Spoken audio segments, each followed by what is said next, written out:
বাধ্যতা, আব্বা আম্মার সাথে বেয়াদবি করবেন না, আব্বা আম্মাকে কষ্ট দিবেন না। আব্বা আম্মার সাথে যদি বেয়াদবি করেন, আব্বা আম্মাকে যদি কষ্ট দেন, দুনিয়াতে আল্লাহ শাস্তি দেওয়া আরম্ভ করবেন।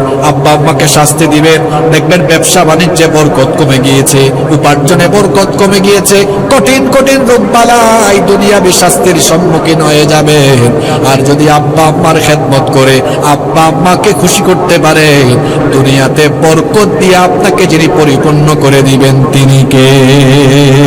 শুনেন, বৃষ্টির সময় বেশি লম্বা কথা বলবো না, কয়েকটা বাস্তবিক কথা বলি, আপনাদের সাথে মিলে যাবে।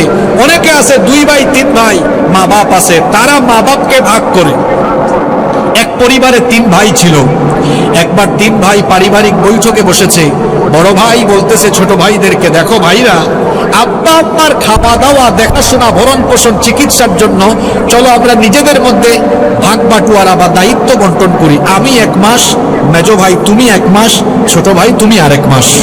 মেজো ভাই বলতেছে, ভাই আমি আপনার এই প্রস্তাবের সাথে দ্বিমত, চলেন আমরা এক কাজ করি, আপনি 4 মাস, আমি 4 মাস, আর ছোট ভাই 3 মাস, তাহলে 3 4 কত হইল? 12 হয়ে গেল।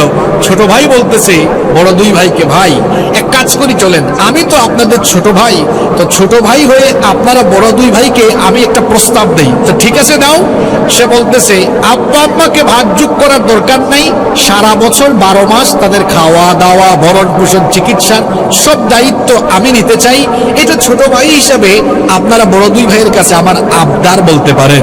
বড় 2 ভাই কায়দা করে জবাব দিয়েছে, হ্যাঁ রে, তুই আমাদের ছোট হয়ে আমাদের কাছে একটা আবদার করলি, তোর দাবি কি আমরা ফালাই দিতে পারি? যা, তোর দাবি এটা মেনে নিলাম। এই 3 ভাইয়ের কথোপকথন শুনেছে এক চাচা। চাচা এসে বলতেছে ছোট ভাইকে, এই ব্যাককল ভাতিজা, তোমার 2 ভাই প্রস্তাব দিল সবাই ভাগ বাটোয়ারা করে মা বাবাকে লালন পালন, ভরণ পোষণ, খাওয়া দাওয়া, চিকিৎসা করাও, তুমি একা দায়িত্ব নিলা কেন? এখন তো তোমার একা খরচ হবে, তোমার ভাইদের কোনো খরচ আর হবে না। তখন ওই ছেলে জবাব দিচ্ছে, চাচা মাইন্ড কইরেন না, আপনিও ব্যাককল, আমার ওই 2 ভাই তারাও ব্যাককল। চাচা বলতেছে, কেন আমাদেরকে এই কথা বললা? তখন ভাতিজা বলতেছে, চাচা শোনেন, আমার আব্বা আম্মাকে যদি আমি খাওয়াই, চিকিৎসা করাই, ভরণ পোষণ করি, খেদমত করি, আমার সম্পদ তো কমবে না। হ্যাঁ ঠিক আছে, বাস্তবিক দৃষ্টিতে দেখা যাচ্ছে মাসে মাসে আমার তাদের জন্য 10 15 20 30 হাজার টাকা খরচ হবে, কিন্তু সম্পদ তো আল্লাহ দান করেন। আমি যদি আমার আব্বা আম্মার পেছনে খরচ করে আব্বা আম্মাকে রাজি খুশি করাইতে পারি, আর আমার মা বাপ যদি একবার আমার উপর খুশি হয়ে শুধু একটা মুচকি হাসি মারে, আমি বিশ্বাস করি দুনিয়ার সম্পদ আমার পায়ের তলায় এসে হাজির হয়ে যাবে। আল্লাহু আকবার। কি বুঝলেন এই ঘটনার থেকে? অনেকে আছে মা বাপকে ভাগ করে, বেয়াদব সন্তান। কোন সন্তান যে তার পিতামাতাকে ভালোবাসে, সে কখনো আব্বা আম্মাকে ভাগ করতে পারে না। যাদের আব্বা আম্মা আছে, একাধিক ভাই বোন থাকলে ঘরে পারিবারিক মিটিং করে বলবেন, মা বাপকে ভাগ করব না, বরং আব্বা আম্মাকে খাওয়ানো, চিকিৎসার ক্ষেত্রে আমরা পারস্পরিক প্রতিযোগিতা করব, কে বেশি খেদমত করতে পারি। ঠিক না ঠিক? আমার মাও নাই, বাবাও নাই। আমার মা মারা গেলেন আজকে 4 মাস, বাবা মারা গিয়েছেন আরো আগে, আরো 14 বছর আগে। আমার মায়ের খেদমত করার আমার সুযোগ হয়েছে গত কয়েক বছর। এখন যখন মায়ের কবরে যাই, খুব আফসোস করি, মাগো এখন চাইলেও তোমার জন্য কোন একটা ফল কিনে আনতে পারি না। এখন কবরের কাছে গেলেই চোখ দিয়ে পানি আসে, মাগো এখন মন চাইলেই তো তোমার জন্য কোনো গিফট কিনে আনতে পারি না। তুমি যতদিন ছিলে আনতে পেরেছি, মনে একটা সান্ত্বনা পেয়েছি যে তোমার জন্য এনেছি, তোমার মুখের দিকে তাকিয়েছি, তোমাকে মা মা বলে ডাকার সুযোগ পেয়েছি। এখন তো তুমি নাই, এখন কার জন্য খরচ করব? মা বাপ চলে যাওয়ার পরে আফসোস করবেন, থাকাকালীন সময় আব্বা আম্মার জন্য 2 হাত উজাড় করে খরচ করতে থাকেন, পিতা মাতার খেদমত করতে থাকেন। আপনাকে দুনিয়াতে, সম্পদে, হায়াতে, সব জায়গায় যিনি বরকত দিয়ে ভরপুর করে দিবেন, জোরে বলেন তিনি কে? এই যে স্কুল কলেজের ভাইয়েরা, এই আমিনিয়া মাদ্রাসায় যারা পড়ো, তোমাদেরকে বলছি, শোনো, আব্বা আম্মাকে দামি দামি গিফট দিয়ে খুশি করা যায় না, সুন্দর পরিবেশন দিয়ে আব্বা আম্মার মন জয় করা যায়। কিভাবে মন জয় করা যায়? তোমরা যারা পড়ালেখা করো, এখনো 8 9 10 এসএসসি, আলিম, ইন্টারমিডিয়েট বা ইউনিভার্সিটিতে পড়ো, তোমার হাতে অত পয়সা নাই। শোনো, তুমি তোমার মা থেকে, বাপ থেকে কিভাবে দোয়া নিতে পারো? তুমি ওই সাতক্ষীরার থেকে 150 টাকায় একটা হিজাব কিনো। একটা হিজাবের দাম কত? 150 টাকা। এই হিজাবটা কিনে আম্মাকে এনে বলো, আম্মা এই হিজাবটা আপনাকে দিলাম, এটা পরে আপনি নামাজ আদায় করবেন, আর কিছু বলা লাগবে না।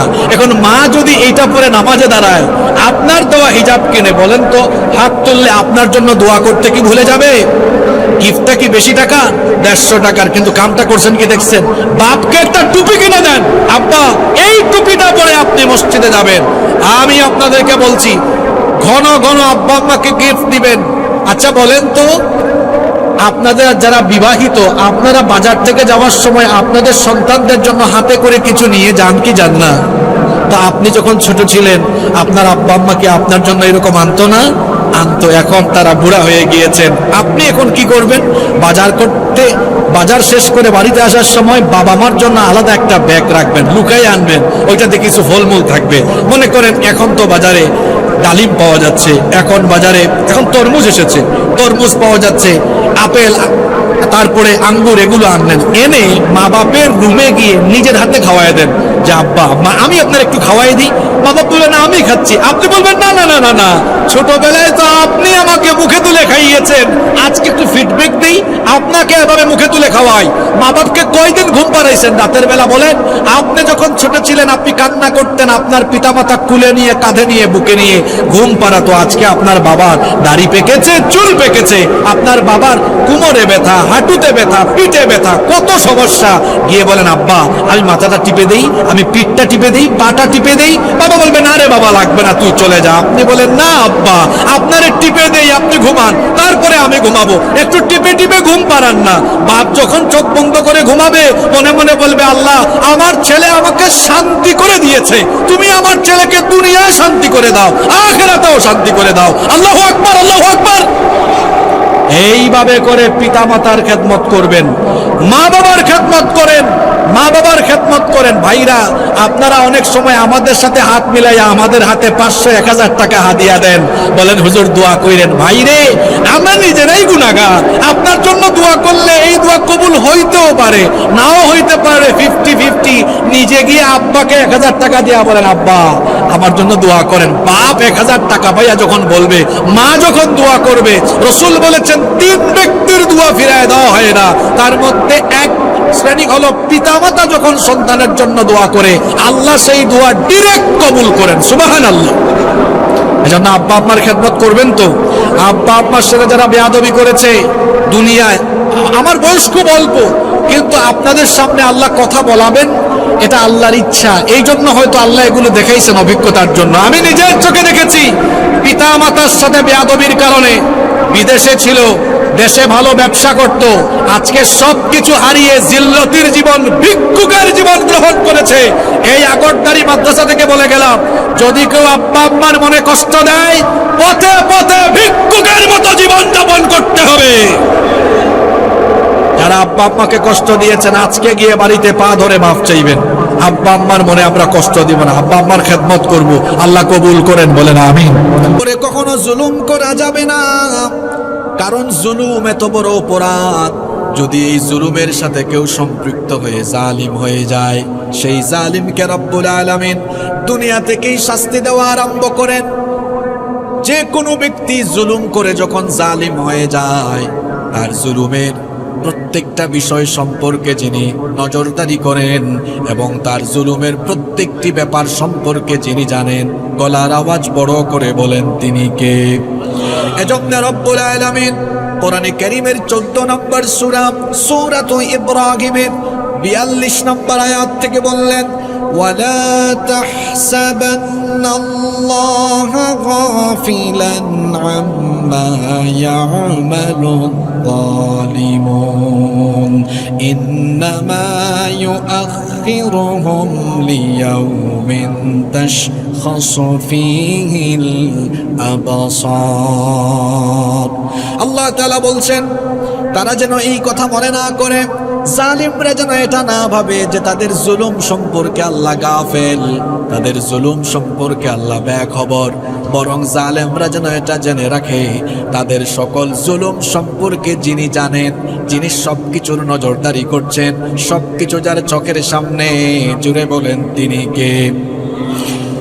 এমন কোনো ব্যক্তি নেই পৃথিবীর ইতিহাসে এমন কোন ব্যক্তি বা সম্প্রদায় নেই যারা জুলুম করেছে আর তার শাস্তি দুনিয়াতে পায়নি।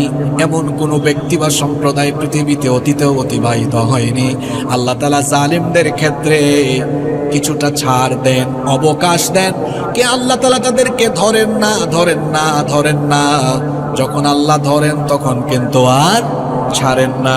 এজন্য দেখেন আবু মুসা আল আশআরী রাদিয়াল্লাহু আনহু থেকে হাদিস এসেছেন, তিনি বলেছেন রাসূল করিম আমরা বলি সাল্লাল্লাহু আলাইহি ওয়াসাল্লাম বলেছেন, ইন্নাল্লাহা লা ইউমলি লিয-যালিম, নিশ্চয়ই আল্লাহ জালিমদেরকে অবকাশ দেন। ফাইদা আখাযাহু লাম ইউফলিতহু, অতঃপর আল্লাহ যখন তাদেরকে ধরেন তখন আর তিনি ছাড়েন না।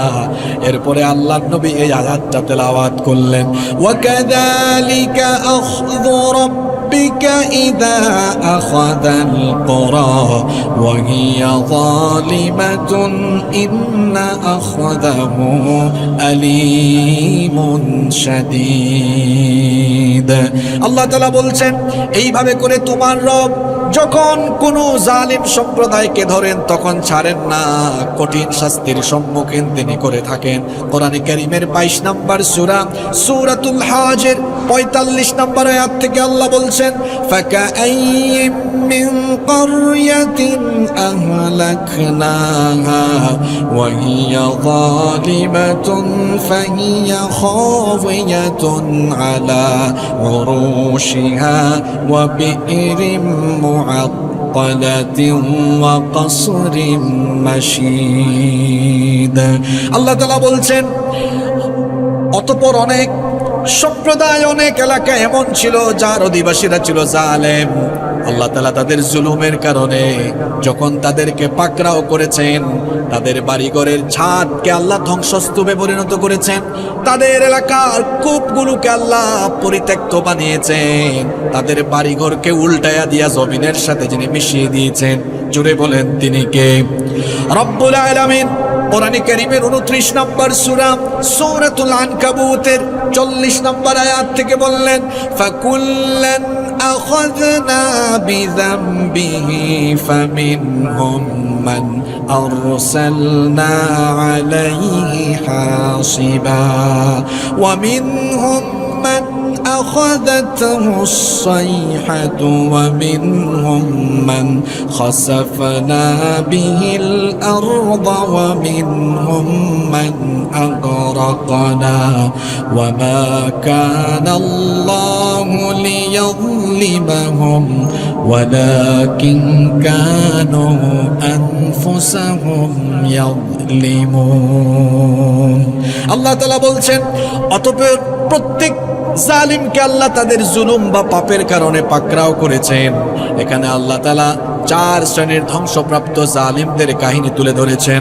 আল্লাহ বলছেন ফামিনহুম মান আরসালনা আলাইহি হাসিবা, অতঃপর কাউকে তাদের জুলুমের কারণে আল্লাহ তাআলা বলছেন আমি তাদেরকে বাতাসের গজব পাঠিয়ে ধ্বংস করে দিয়েছি।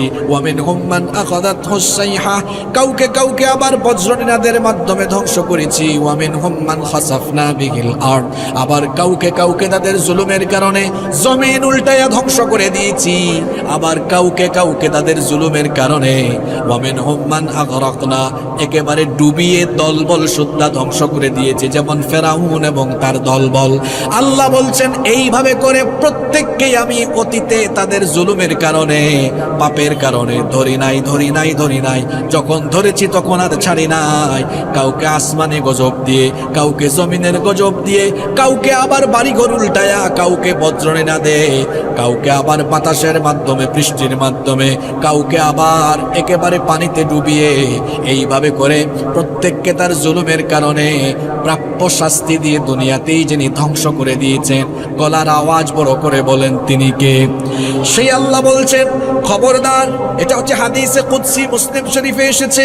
আল্লাহ বলছেন ইয়া ইবাদি, হে আমার বান্দারা, ইন্নী হারামতুল যুলমা আলা নাফসি, আমি আমার নিজের উপরে জুলুম হারাম করে দিয়েছি। দিয়েছি, ওয়াজআলতুহু বাইনাকুম মুহাররামান, এবং আমি তোমাদের জন্য জুলুম করাকে হারাম করে দিলাম। ফালা তাযালামু, সুতরাং তোমরা কখনো কারো উপরে জুলুম করো না, কারণ জুলুম যদি করো জুলুমের শাস্তি দুনিয়াতেই যিনি দিয়ে দিবেন তিনি কে? তাকিয়ে দেখেন, যে যে স্তরে যত জায়গায় জুলুম করে, পরিবারে জুলুম করলে সেও শাস্তি পাবে। আপনি যদি আপনার পরিবারে আপনার ভাই বোনের উপর জুলুম করেন, বাবা মা হয়ে যদি সন্তানের উপরে, আপনি যদি সন্তান হয়ে বাবা মার উপরে জুলুম করেন, আপনি ওই জুলুমের শাস্তি দুনিয়াতেই পাবেন। দেখবেন যে সন্তানরা তাদের পিতা মাতার উপর জুলুম করে, ওই সন্তানদের হায়াতে উপার্জনে কোথাও বরকত থাকে না। এইভাবে করে তার সবকিছু মধ্যে বরকত উঠায় তারে দুনিয়াবি শাস্তি দেন কে? আপনি কোনো প্রতিষ্ঠানে আছেন, কোনো দায়িত্বে আছেন, সেই দায়িত্ব হতে পারে লোকাল দায়িত্ব, সেখানেও যদি আপনি কারো উপর জুলুম করে বসেন, প্রাপ্য শাস্তিটুকু আল্লাহ দিবেন। রাষ্ট্রীয় পর্যায়ে থেকে আপনি যদি সেখানে ক্ষমতাকে নিজের জন্য মজবুত বা পাকাপোক্ত করে নিয়ে ক্ষমতার সঠিক ব্যবহার না করে অপব্যবহার আরম্ভ করেন, সেখানেও আপনার জিল্লতি থাকবে, বেজ্জতি বা অপমান শাস্তি থাকবে। দেখেন নাই 17 বছর আমার দেশে এক রাবেয়া বছরী ইচ্ছা মতো আলেমদের উপরে জুলুম করেছে, ধরে ধরে জেলখানায় ঢুকিয়েছে, আলেমদের উপর অত্যাচার করেছে, ইসলামের বিরুদ্ধে কাজ করেছে। আল্লাহ তারে সুযোগ দিয়েছেন, ছাড় দিয়েছেন, কিন্তু আল্লাহ যখন তারে ধরেছেন একেবারে বেজ্জত বানায়া দেশ থেকে বাহির করার ব্যবস্থা করে দিয়েছে। যে যেখানে যত জায়গায় জুলুম করে সে তার শাস্তি পায়। দেখেন, এই মাহফিলে আমি 2-3 বছর আগে একবার এসেছিলাম, আমি সূরা আলাকের তাফসীর আরম্ভ করেছিলাম। আমি এই সূরার 3 ভাগের 1 ভাগ আলোচনাও করতে পারিনি। এই বাম পাশের চেয়ারে বসা সেই সময়কার এক চেয়ারম্যান আমাকে বক্তৃতা থেকে নামিয়ে দেয়। আপনারা জানেন না, যাওয়ার সময় 3 জায়গায় আমাকে তারা অ্যাটাক করে, হামলা করে। কই আমি তো, আল্লাহ আমাকে হায়াতে বাঁচিয়ে রেখেছেন এই আগরদারি আমিনিয়া কামিল মাদ্রাসায়, আবার আল্লাহ আমাকে এনেছেন, কিন্তু যারা গায়ের জোরে ক্ষমতার জোরে এমন কাজ করলো, তারা আজকে চোরের মতো এলাকা ছেড়ে পালিয়ে যেতে বাধ্য হয়েছে।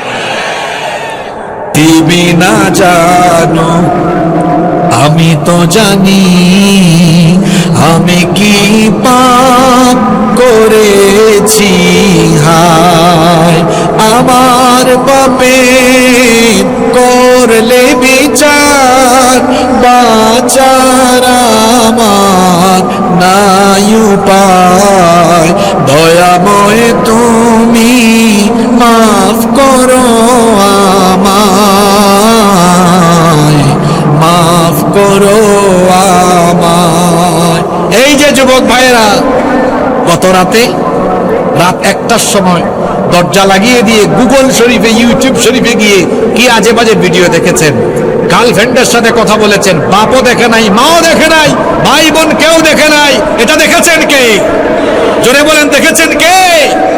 ওই যে এখানে কারেন্ট যাওয়ার আগে দেখেছি প্রজেক্টর আছে। কিয়ামতের দিন যদি আল্লাহ প্রজেক্টরে সব দেখায় দেন, ইজ্জত থাকবে? আল্লাহ তোমার কাছে ফরিয়াদ করছি, গোপনে গোপনে যা গুনাহ হয়ে গেছে এগুলো কিয়ামতের ময়দানে ফাঁস করে দিয়ে তুমি আমাদেরকে লজ্জায় ফেলো না। আল্লাহ মানুষকে অপমান করে বসি, বেইজ্জত করে বেশি, খবরদার এই সকল কাজ থেকে নিজেকে বাঁচিয়ে রাখেন। কারণ হলো, যারা এগুলো করে, মানুষকে যারা অপমান করে, তারাও মৃত্যুর আগে বেজ্জতির সম্মুখীন হয়ে যায়। দেখেন, ইবনে ওমর রাদিয়াল্লাহু আনহুমা হাদিসটির বর্ণনাকারী সাহাবী, তিনি বলছেন, শাহিদা রাসূলুল্লাহ, সকলে পড়েন সাল্লাল্লাহু আলাইহি ওয়াসাল্লাম আল মিম্বার, আল্লাহ রাসূল একবার মিম্বরের মধ্যে আরোহণ করলেন। ফানাদা বিসাউতির রাফি', আল্লাহ নবী গলার আওয়াজকে উচ্চ করে বললেন, গলার আওয়াজকে উঁচু করে বললেন, ইয়া মা'শারা মান কদ আসলামা বিলিসানি ওয়া লাম ইফদিল ঈমানু ইলা কলবি, হে ওই সম্প্রদায়ের লোকেরা শোনো, যারা মুখ দিয়ে ঈমানের ঘোষণা দিয়েছো কিন্তু এখনো ঈমান যাদের অন্তরে গিয়ে পৌঁছায়নি, ভালো করে শোনো, লা তু'দুল মুসলিমিন, কোন মুসলমানকে কষ্ট দিও না, কোন মুসলমানকে কষ্ট দিও না, ওয়ালা তুগাইয়িরুহুম ওয়ালা তাত্তাবিউ আওরাতিহিম, কোন মুসলমানের ছিদ্রান্বেষণ করো না, গোপন বিষয় তালাশ করো না, তার কারো দোষ ত্রুটিকে বলে বেরিও না। ফাইন্নাহু মান তাত্তাবা আওরাতা আখিহিল মুসলিমি তাত্তাবা আল্লাহু আওরাতাহু ওয়া মান তাত্তাবা আল্লাহু আওরাতাহু ইয়াফদাহুহু ওয়ালাউ ফি জাওফি রাহলি। আল্লাহর নবী বললেন, খবরদার কারো দোষ ত্রুটি বা গোপন বিষয় তালাশ করো না। তুমি যদি কারো দোষ ত্রুটি তালাশ করো, তুমি যদি কারো দোষ ত্রুটি বর্ণনা করো, তাহলে আল্লাহ তোমার দোষ ত্রুটিগুলো ওপেন করে দিবেন, প্রকাশ করে দিবেন। আর আল্লাহ যদি কারো দোষ ত্রুটিগুলো ওপেন করে দেন, তাহলে তার ইজ্জত বাঁচানোর জন্য দুনিয়ায় আর কেউ থাকবে নাকি? এজন্য খবরদার কাউকে অপমান করবেন না, বেইজ্জত করবেন না। আপনি যদি কাউকে অপমান করেন, বেইজ্জত করেন, এই সেই বেইজ্জতি অপমান আপনার উপরে এসে পড়বে। এটাই হলো ইতিহাস। আপনার বেইজ্জতির পরিস্থিতিতে আপনাকে সম্মুখীন হওয়া লাগতে পারে। আপনি বাস্তব দেখেন, যারা এককালে আলেম ওলামাদেরকে দেখলেই বেইজ্জত করত, আলেম ওলামাদেরকে দড়ি দিয়া বেঁধে বেঁধে, গরুর দড়ি দিয়া বেঁধে বেঁধে যারা আদালত চত্বরে ওঠাতো, আজকে তাদের পরিস্থিতি দেখেন। জনগণ যখনই সুযোগ পায় একটু ভালো ডিমনা, পচা ডিম এবং ছেঁড়া জুতা নিক্ষেপ করে। এটাই ইতিহাস। আপনি কাউকে বেইজ্জত করবেন, অপমান করবেন, আপনাকে বেইজ্জত করে দিবেন কে? এজন্য খবরদার, এটা কখনো করবেন না। বরং কারো দুষ্টুটি দেখলে, মুমিন তো হলো মুমিনেরা না, তাকে আপনি ব্যক্তিগতভাবে সংশোধন করে দিবেন। আর আপনি যদি কারো দুষ্টুটি দেখার পরে এটা গোপন রাখেন, বলে না হবে না। শোনেন আল্লাহর নবী কি বলেছেন। আল্লাহর নবী বলেছেন, কোন ব্যক্তি যদি তার ভাইয়ের কোন দোষ ত্রুটি গোপন রাখে, তাহলে আল্লাহ তাআলা ওই ব্যক্তির দোষ ত্রুটিগুলো কিয়ামতের দিন গোপন রেখে আল্লাহ তাকে জান্নাত দিয়ে দিবেন। এটা কত বড় একটা কথা বললাম। বেশি রাতে উঠাইছেন তো, একটু কেউ কেউ অমনোযোগী আছেন, এটা আমি নিজেও বুঝতেছি। কারণ মাহফিলের মূল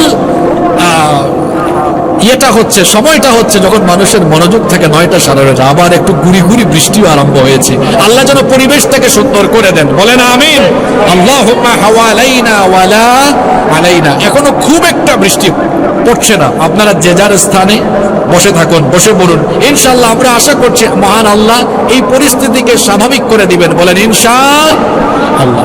শোনেন, কিয়ামতের দিন খুব সহজেই আল্লাহর কাছ থেকে আপনি বেঁচে যেতে পারবেন। আপনি আমলগুলো করেন। কারো দুষ্টুটি আপনি দেখেছেন, এটা ওপেনলি বলে বেরিয়েন না, তাকে ব্যক্তিগত ভাবে গিয়ে সংশোধনে দেন। কাউকে অপমান করবেন না, কাউকে কখনো অপমান করবেন না। মানুষের জন্য দোয়া করবেন, ভালো কামনা করবেন। আপনি যদি কারো দুষ্টুটি গোপন করেন, কিয়ামতের দিন আল্লাহ আপনাকে ডেকে বলবেন, দেখো তোমার হাতে থাকা আমলনামায় তোমার অনেক গুনাহ লেখা আছে, কিন্তু এটা আমি আজকে হাসরবাসী কাউকে আর শোনাবো না, দেখাবো না। তোমাকে আমি গোপনে মাফ করে দিলাম, তুমি দৌড়ে আমার জান্নাতে ঢুকে যাও। সুবহানাল্লাহ পড়বেন না? শোনেন সাতক্ষীরার মানুষ, কিয়ামতে যদি হিসাব নেওয়া আরম্ভ হয়, আপনি ধরা পড়ে যাবেন। আল্লাহ রাসূল বলেছেন, যার কাছ থেকে হিসেব চাওয়া হবে সে আটকে যাবে, ধরা পড়ে যাবে। আমাদের মা উম্মুল মুমিনিন আয়েশা রাদিয়াল্লাহু আনহা তিনি বললেন, ওগো আল্লাহর নবী, আপনি বলছেন যার কাছ থেকে হিসেব নেওয়া হবে সে আটকে যাবে, ধরা পড়ে যাবে, অথচ আল্লাহ কোরআনে বলেছেন, وأما من أوتي كتابه بيمينه فسوف يحاسب حسابا يسيرا। আল্লাহ যাকে আমলনামা ডান হাতে দিবেন, তার কাছ থেকে আল্লাহ সহজ হিসাব নেবেন। তাহলে সহজ হিসাবের মেথড, মানহাজ, তরিকা, সিস্টেমটা কেমন হবে? আল্লাহর নবী তখন বললেন, আয়েশা শোনো, আল্লাহ যদি কারো কাছ থেকে সহজ করে হিসাব নিতে চান, তাহলে আল্লাহ ওই ব্যক্তির হাতে থাকা আমলনামা দেখবেন, কিন্তু যাচাই বাছাই না করে আল্লাহ তাকে জান্নাত দিয়ে দিবেন। হারাম পন্থায় উপার্জন করবেন না, হারাম থেকে দূরে থাকতে হবে। হারামে কোনো আরাম নাই। হারাম যারা খায় এদের কোনো ইবাদত আল্লাহর দরবারে কবুল হয় না। হারাম খোরদের কোনো দোয়া আল্লাহর দরবারে কবুল হয় না। হারাম খোরদের ইবাদত, বন্দেগি, দোয়া, মোনাজাত কিছুই কবুল হয় না। ইবাদত কবুলের পূর্ব শর্ত হলো হালাল খাওয়া। এজন্য হারাম থেকে বেঁচে থাকতে হবে। কেউ যদি হারাম খায়, শরীরের রক্ত মাংস হারাম হয়ে যায়। আল্লাহ রাসূল বলেছেন, হারাম খেয়ে যারা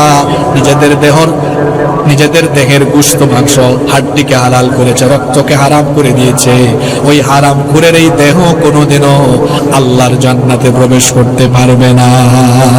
হারাম খাবেন, আরাম পাবেন না, দুনিয়াতে শাস্তি আরম্ভ হয়ে যাবে। এই জন্য হারাম পন্থায় উপার্জন বাদ দিতে হবে। সুদ, ঘুষ, চাঁদাবাজি, টেন্ডারবাজি, মানুষের হক মেরে খাওয়া, 2 নম্বরি করা, ওজনে কম দেওয়া, খাদ্যে ভেজাল দেওয়া, আপনি চাকরি করছেন, ডিউটিতে গাফলতি করা, যে কোনো জায়গায় যে প্রফেশনে আপনি আছেন, হারাম যেন উপার্জনে না ঢুকে।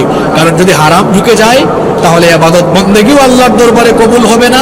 হারাম খেলে দুনিয়াতেই কঠিন শাস্তির যিনি সম্মুখীন করবেন, জুড়ে বলেন তো তিনি কে?